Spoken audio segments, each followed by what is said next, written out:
Picture this. The year is 1992. England is on the brink of a monumental quest to adopt the euro, solidifying its place in the heart of Europe's economy.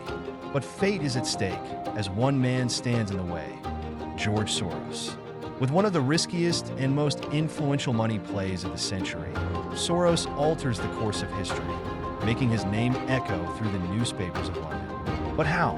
How did a single insignificant man manage to shift Earth's history in a day?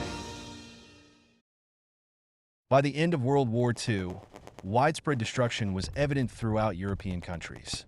Subsequently, in 1951, with the aim of promoting economic integration, political stability, and collective security, the European Union, then known as the European Coal and Steel Community, was established.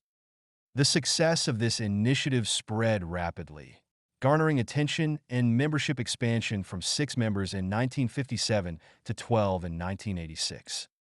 Later, the aspiration for a universal currency among members started to become an objective.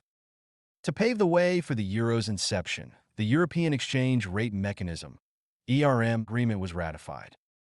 Under this transitional system, each country was required to peg its currency to the German mark, with Germany being the only exception, allowed to have its currency fluctuating freely. With the idea of adopting the euro echoing through the streets of the UK and the voices supporting it becoming louder and louder, in 1990 John Major, the Prime Minister, implemented the ERM in the country. At first glance, the European Exchange Rate Mechanism ERM seemed like a noble endeavor, a way to promote economic unity across Europe. But for the UK, a country with a much different economic cycle and a highly liberalized financial system, pegging the pound to the German mark started to show cracks. Inflation was rising in the UK, while Germany was facing pressure due to reunification after the fall of the Berlin Wall.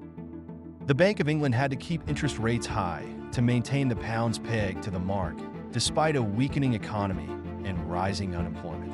This created a toxic mix: high interest rates, stagnant growth, and increasing public dissatisfaction. Meanwhile, Germany was going through seismic shifts.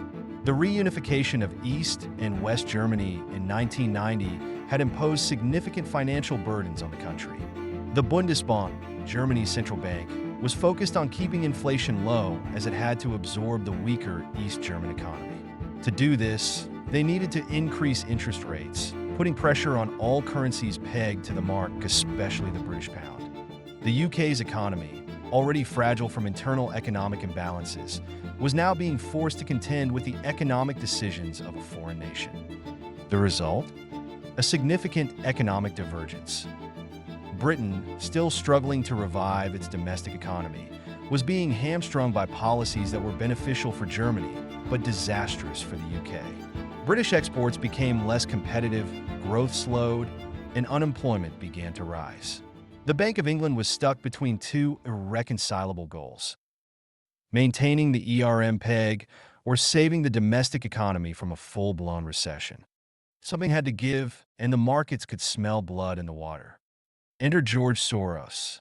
Sensing the instability in the UK's economic structure, Soros and other speculators took what seemed like an outrageous bet: that the pound would be forced to leave the ERM. In September 1992, he began shorting the British pound at unprecedented levels. The Bank of England was compelled to defend the pound by raising interest rates to 15% and spending billions of dollars to buy up pounds. But it wasn't enough.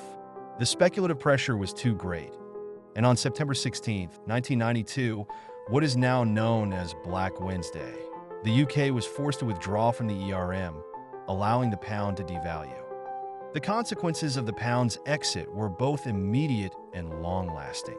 The pound depreciated sharply, and though it initially seemed like a catastrophic loss for the UK, the devaluation eventually helped the British economy recover. Exports became more competitive, and the country avoided further deep economic crises.